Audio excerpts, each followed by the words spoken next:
The thing is, was when truth is spoken and truth is heard, you're going to have a lot of people that, because they have anger towards the deception towards them, they will want to project that onto you, me, and other people, and that's completely fine.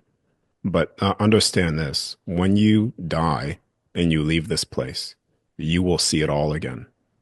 You will see every single thing, the creation of this, and who we are. And that is an event that every soul will see regardless. And so you have the opportunity to see it now through people that share information, to open yourself to the truth or not. But at some point you will see it and you're going to And see everything. But for those that are unfamiliar with the stuff that I do controlled out of body states. And essentially what this is it's no different from a near death. And this, I've seen a lot of things, observe things in real time, and this is where I get my information. Since a child, I've been coming out of my body, and from a child, then I was getting afraid of the out of body state. So essentially, what happened was when you're coming out of your body, you're forced to see things, and as a child, sometimes that puts you into fear, and that shut it down because fear is the number one way to shut off your abilities. It shuts off everything, even from the most physical aspect. When you're here, they put you in survival mode, and that shuts off a massive portion of your brain. I remember at 12 years old, I was giving my mother an example. I said, you know that you're a slave. We're all slave, because I was breaking down the living man and woman, and how this is a, dead corporation, dead entities, and putting us in that type of system. I said, you're afraid right now of losing things. And I said, you're controlled. That makes you a slave. And and I gave her an example. I said, for instance, because she was wearing a jacket, I said, if you were afraid to lose that jacket, and that jacket that you were wearing meant everything to you, and someone instilled fear into you saying, well, if you don't do this or do that, then I will take that jacket from you. Therefore, you would end up doing those things out of fear. And I said, so fear is the number one way to control you. And right now you're being controlled in every aspect of your life. And so that was from 12 years old that I was, doing these things and explaining these things. So 16 years old, you could say that was the catalyst as well to where I'm at, because at 16 years old is when I was shown how things play out. And I didn't understand it at the time, how certain paths would lead to certain directions. But yeah, it's everything has lined up perfectly to what I was shown at 16 years old, even to everything where I'm at now. And I've been having out of body experiences pretty much my entire life, every single week to not every single day, and then pushing it off depending on my central nervous system. Certain things I couldn't articulate at that time and I couldn't put into words. And now, through many out of body experiences, lining a lot of things up and also being told a lot of things, the disclosure on many fronts is a lot sooner than what people realize. Even the UAP stuff that's going on now, a lot of those are military craft. Yeah. But some of those with the stars are actually what you would call your original angels coming, because they're using their bodies, their true form, to traverse the entirety of the construct, just like our bodies were originally designed to do that. When you leave your body, understand that your body is the illusion. Your soul is you, who you are, and you can never control and entrap a soul unless it believes it to be so. And so your soul will is what creates everything around you. Your will, your spoken word will create realms and constructs, and that's what we've been doing since the beginning, the very beginning of all of this. And because that's who we are as souls. So there's nothing that your soul, that no one could touch your soul essentially. Yeah. And so when you come out of your body, what you're going to see is you're going to see your physical body and have that immediate understanding that that is not you, and that what you are in is the true state. And it's interesting too, because your soul has a imprint of the physical body, because we're not necessarily created in the image of God, but we are created in the image of the soul, our perfected versions of our soul. Yeah.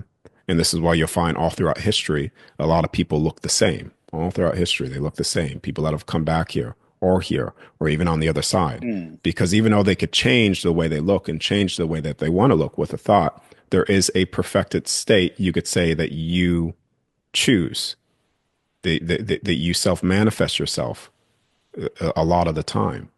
And so when you are stepping back into your soul, you're stepping back into the perfection of you. There's no suffering in that way. You don't age. You can't kill it. It's the eternal aspect of you. And this is what I was telling you before, that everybody's returning back to this. There's not one person here that's not going to figure this out. Now, it could take them to their death in their deathbed until they question that basic thing. And then they start to realize it. But at that point, sometimes, you have a lot of regret. And the regrettable is the unforgettable on the other side. When Darius says the regrettable is the unforgettable on the other side, he means that once we return to the other side, we remember the pain we caused others through words and actions, not just the events, but how it made them feel. And that regret sticks with us.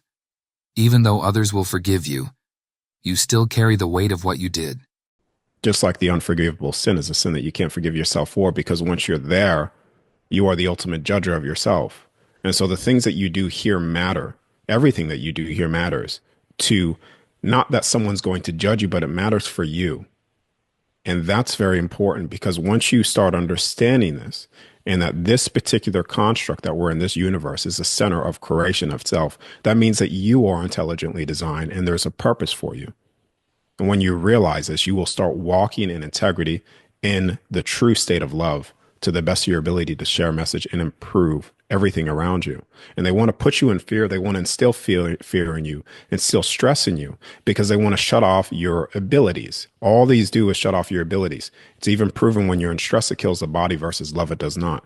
But people are underneath the wrong misconception of love. They think love is passive. It's a passive state. But it's the very frequency and the very essence of what creates everything around you. It's actually more of a very active force, and a weapon too. Can be turned into a weapon if you choose to. Your heart does carry, quite literally carries the energy of the sun. So you could say that because these bodies, we have 13 helix DNA strand, 2 now, but you'll find even when people come out of their body, they have a new strand activated or something more activated. They could see more of the light spectrum.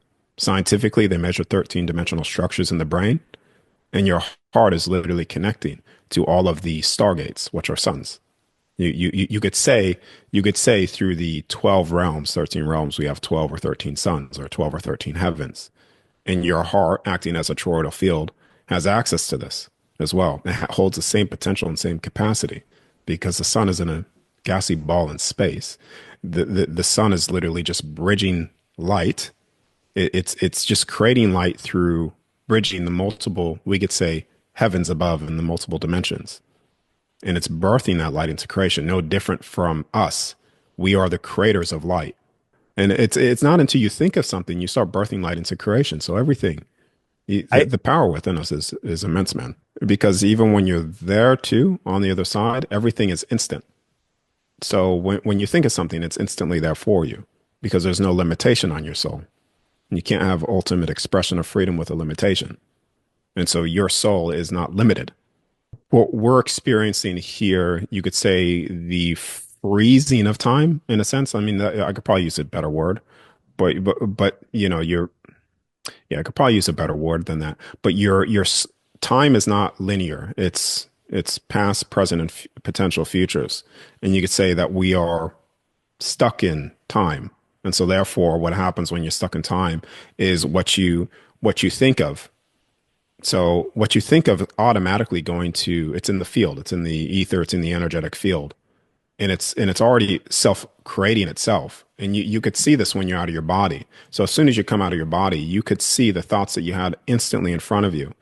And thoughts and time are actually very close together, because the more that you think of something, the more that you have focus on something, it creates that potential time event that you could quite literally view in the out of body state. But because people aren't aware that time is not just a linear thing, they think of something once, they think of something twice, and then they sort of forget about it and let their subconscious belief systems override those things. And so you put something out there into your field, but then you have doubts about those things. So therefore, because of the will of your soul, will create those as well. And I also know the limitations at play here too. So to give that context as well. Yeah, so Celeste, that was at 16 years old, and I've still had many contact with her through the years. that was the Celeste experience was the pivoting point of everything for me. Because at 16, you need to realize that, I was awake to the nature of this place, but it wasn't necessarily shut down. It was very strong. I would even say to myself, this is the last time that I'm here. This is the last time. I'm not returning back here. From that, I remember screaming that into the pellet because I knew certain things. So at 16, knowing so many things, it was I said, okay, I want to know the mission. I want to know the purpose. Otherwise, if I don't know these things and I have all this information, then my time is better suited on the other side and not here. And so I gave an ultimatum, you could say, at that time in my life. And so that's when I was showing everything, you could say, but I couldn't articulate it. I was showing the construct for the first time. I was showing how time works for the first time. I was showing my who I am, just because everybody is showing who they are, their origin, their spark, their soul. Um, I was showing the future of this place. You could say the end to all suffering throughout this entirety of this realm, the reopening of it again. You could say the 12 heavens. And so Celeste has been a very important person in my life. And it's not a guide. It's just someone that I've known for a very long time on the other side. Yeah. You could say people come down here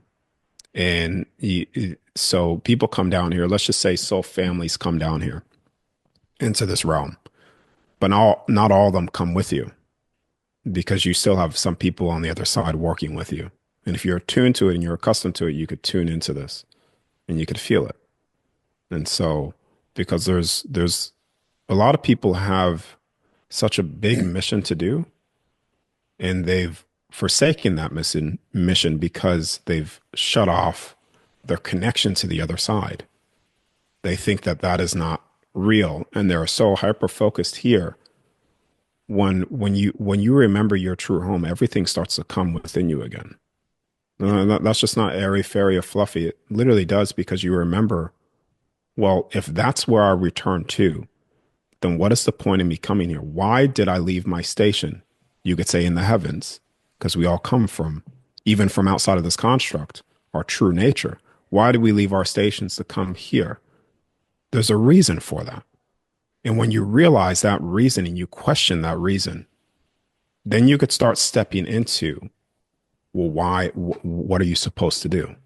And you'll find when people ask those basic questions, which is probably only asked when they die, and you could see it when you leave your body too, because it's instant, but it's very unfortunate because then people waste a lot of potential of that message that they could have shared because there's more at stake here than what people realize. There's more playing out than what people realize. There's more involved than what people realize, even from the other side, to assist in this. You could say this thing as well. Why is there such a front of assistance? And as I said before, you can never control and entrap a soul unless it believes it to be so. So what if there was a control structure here lying to the people about the very place that you live on? And if they lie about that and they know the power of your soul and the will of your soul, well, if they could convince you that you are in prison, so therefore it will be so. And so you've had a lot of souls here, you could say, in a perpetual loop of that due to their belief in their will, because you can never stop a soul, no matter what it wills, no matter what it desires to create. You can never stop that creation in the will of that soul because you cannot have ultimate expression of freedom with a limitation, and no soul is limited. And so souls here has been programmed, you could say, or believed in a false belief. And this is why there's so much more things going on than what people actually realize. And, it's that's important.